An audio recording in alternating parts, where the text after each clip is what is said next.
Assalamualaikum dear students, welcome to our YouTube channel CAD Engineering Academy. So in today's video we will discuss another exercise problem from the book Strength of Material. First chapter we have a problem number 109. The statement says determine the largest weight that can be supported by two wires as shown in figure. So we have a weight attached to the wires. The question says the stress in each wire should not exceed 30 ksi. So the limiting stress in both wires is limited to 30 ksi here. The cross-sectional area of the wire AC and AB are 0.4 inch square and 0.5 inch square. So we have a wire here AB and AC. AB have cross-sectional area 0.4 inch square and AC have cross-sectional area 0.5 inch square. So we have to determine the surfaced load or the surfaced weight that can be supported by both wires so that its stress not exceed 30 ksi. Dear students, तो हम solution की तरफ आते हैं. इसका question का मतलब ये है कि ये वेट जो है आप लोग फाइंड करें और इन केबल्स में स्ट्रेस जो है दोनों केबल्स में वो 30 केसाई से ज़्यादा नहीं होना चाहिए. मतलब 30 केसाई को मद्देनजर रखते हुए आप लोग वेट फाइंड करें. तो हम पहले वेट जो है वो केबल ए बी के जरिए के इक्वेशन मुँह से निकालेंगे, इसको मद्देनजर रखते हुए. फिर AC को मद्देनजर रखते हुए वेट निकालेंगे. जो वेट स्मॉल हुआ तो वही इसका सरफेस लोड होगा. सही है. तो हम बस आते हैं सोल्यूशन की तरफ. यस स्टूडेंट्स, ये क्वेश्चन जो है हमारे पास इक्वेशन है. तो हम गिवन डेटा पहले लिखते हैं. हमारे पास जो स्ट्रेस गिवन है, गिवन डेटा जो है वो हम पहले अपनी आसानी के लिए लिखते हैं. सही है. हमारे पास यहाँ पर ये जो स्ट्रेस जो है limiting stress it should not exceed 30 ksi. सही है. और उसके बाद ये एरिया जो है cross sectional area AB wire के लिए हमारे पास कितना है 0.4 इंच स्क्वायर और एरिया जो AC वायर के लिए है वो हमारे पास 0.5 इंच स्क्वायर है. तो हमें यहाँ पर रिक्वायर्ड क्या है, हमें यहाँ पर रिक्वायर्ड जो है वो वेट है सरफेस लोड जो है वो कितना होना चाहिए. सही है. मतलब कि ये एक्सीड ना कर जाए, इनमें से वर्क है स्ट्रेस जो है वो एक्सीड ना कर जाए. तो डियर स्टूडेंट्स, हम यहाँ पर बनाएंगे इसके सोल्यूशन में हम बनाएंगे पहले free body diagram. Free body diagram के जरिए इन फोर्सेस को हम एनालाइज करेंगे, फिर देखेंगे कि यहाँ पर क्या होता है. तो चलो मैं free body diagram next page पर बनाता हूँ ताकि फिर उसी के साथ हम सोल्यूशन को कैरी कर सकें. हमारे पास इसका फ्री बॉडी डायग्राम किस तरह होगा. हमारे पास यहाँ पर एक फोर्स इस तरह से आ रहा है. सही है. एक इस तरह से आ रहा है. मैं रफली बना रहा हूँ. ठीक है. एंगल जल्दी बात है करेक्ट नहीं होंगे. तो यहाँ पर दूसरा फोर्स लग रहा है, ये वेट है. सही है. यहाँ पर हमारे पास एक्स एक्सिस के साथ एंगल जो है वो 30 डिग्री है, यहाँ पर 50 डिग्री है. सही है. इन वायर में सारी बातें टेंशन भी जनरेट होगा इस तरह. तो इसको मैं देता हूँ टेंशन AB और इसको मैं देता हूँ टेंशन AC. सही है. क्योंकि हमारे पास ये A पॉइंट है, ये B पॉइंट है, ये A है और ये C है. तो डियर स्टूडेंट्स, इस क्वेश्चन को हम इक्विलिब्रियम की इक्वेशन से भी सॉल्व कर सकते हैं और साथ साथ हम ये जो है वो साइन ला की मदद से भी हम इसको सॉल्व कर सकते हैं पॉलीगॉन बनाकर. और उसके साथ साथ बहुत ही सिंपल मेथड है, उसके जरिए भी हम डायरेक्ट कर सकते हैं लामिस थ्योरम.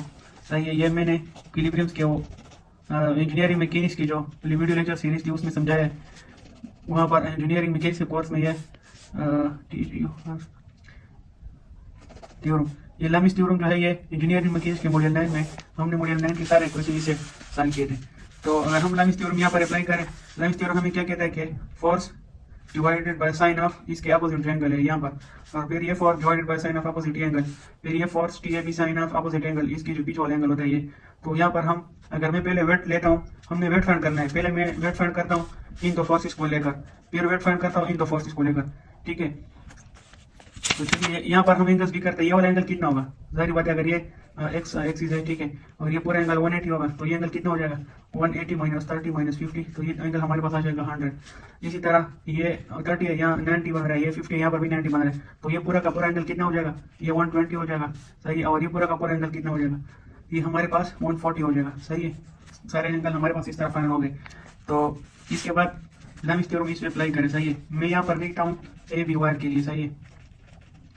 ये सबसे इजी मेथड है. इक्विलिब्रियम की इक्वेशन से भी सॉल्व होता है, लेकिन उसमें ये टाइम कंज्यूमिंग भी है और एरर का खतरा भी होता है. तो यहाँ पर हम फोर्स कंसीडर करेंगे wait divided by sine of its opposite angle, वो कितना है यहाँ पर 100 है. सही है. तो ये हो जाएगा हमारे पास. फिर हमारे पास क्या हो जाएगा, मैं ये वाला लेता हूँ tension in the wire AB divided by angle sine of angle, इसके अपोजिट कौन सा एंगल है, ये वाला है, ये कितना है, ये 140 है। तो देखो डियर स्टूडेंट्स, इस क्वेश्चन में हमारे पास दो अननोन्स है, एक टेंशन नंबर ए भी और दूसरा वेट है। तो हम पहले ये फोर्स फाइंड करते हैं। ये फोर्स हम किस तरह फाइंड करेंगे, ये हम स्ट्रेस के फार्मूले से फाइंड करेंगे। Stress in the wire A B is equal to force पर यूनिट एरिया। तो यहाँ पर फोर्स हमारे पास टेंशन इन द वायर है, वो कितना है, वो ए बी है, और एरिया हमें ऑलरेडी गिवन है। तो हम जब ये ए बी फाइंड करेंगे हमारे पास क्या हो जाएगा, stress multiply by area. Gas students, ये हमारे पास लामिस थ्योरम है। तो हम पहले ये वायर ए बी लेते हैं, सही है, इसके मुताबिक हम वेट फाइंड करते हैं। तो हमारे पास थ्योरम क्या कहता है, weight divided by its opposite angle sin 100 आ जाएगा। फिर ये फोर्स जो है tension in wire A B divided by its opposite angle 140 sin 140। तो हमारे पास यहाँ पर ये जो टेंशन है, ये फोर्स है, यहाँ पर ये हमारे पास फाइंड नहीं हुआ। वो हम किस तरह फाइंड करेंगे, ये अननोन है, इक्वेशन में दो अननोन है। एक हम फाइंड करते हैं स्ट्रेस के फार्मूले से, यहाँ पर फोर्स पर यूनिट एरिया, हमें स्ट्रेस क्या कहते हैं, फोर्स पर यूनिट एरिया। तो यहाँ पर हमारे पास स्ट्रेस भी गिवन है, लिमिटिंग स्ट्रेस जो कि 30 KSI है, और उसके साथ एरिया भी गिवन है। एरिया हमारे पास कितना था, 0.4 इंच स्क्वायर। तो हम 30 के साथ ये मल्टीप्लाई करते हैं, हमारे पास 12 क्यूब्स आते हैं, सही है, KSI और स्क्वायर से क्यूब्स आ जाते हैं। तो यहाँ पर फिर हम 12 लिखेंगे, जो 12 लिखेंगे हम कैलकुलेटर के जरिए सॉल्व कर लेंगे। तो हमारे पास वेट की वैल्यू क्या आ जाएगी, चलो सॉल्व करते हैं।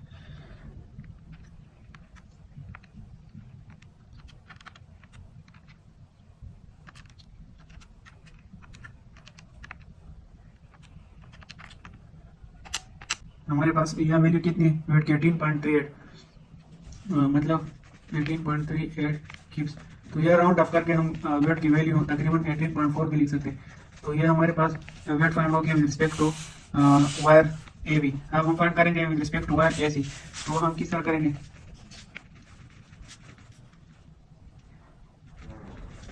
हमारे पास यहाँ पर आ जाएगा डब्ल्यू बाय साइन 100। देखो ये वेट है ना, तो इसके ये वाला एंगल लेंगे, इसके बैक साइड पर जो है, और जो हम ये फोर्स लेंगे तो इसका एंगल ये आएगा, इसके बैक साइड पे ये 120। तो ये क्या हो जाएगा, AC divided by sine of 120। तो यहाँ पर फिर हमारे पास ये अननोन है, सही है। ये किस तरह फाइंड करेंगे, ये हम स्ट्रेस के फार्मूले से फाइंड करेंगे, सही है। तो यहाँ पर जब हम ये फाइंड करेंगे हमारे पास स्ट्रेस जो है वो दोनों वायर्स के लिए 30 KSI है, और इसके लिए एरिया हमारे पास कितना है इसको मैंने रीअरेंज कर दिया। जब टी ऐसी फाइंड करेंगे तो ये के साथ मल्टीप्लाई होगा, एरिया स्ट्रेस के साथ मल्टीप्लाई होगा। ये हमारे पास इसके लिए है 0.5 इंच स्क्वायर। तो इससे हमारे पास क्या आएगा, इससे हमारे पास 15 क्यूब्स आ जाएगा। तो ये वैल्यू जो है इस फोर्स की टेंशन की वो इधर पुट कर दो। तो हमारे पास क्या जाएगा, वेट डिवाइडेड बाय साइन 100, यहाँ पर 15 आ जाएगा, साइन 120। तो ये कैलकुलेटर के जरिए हम करते हैं कि इसे क्या आंसर आते हैं।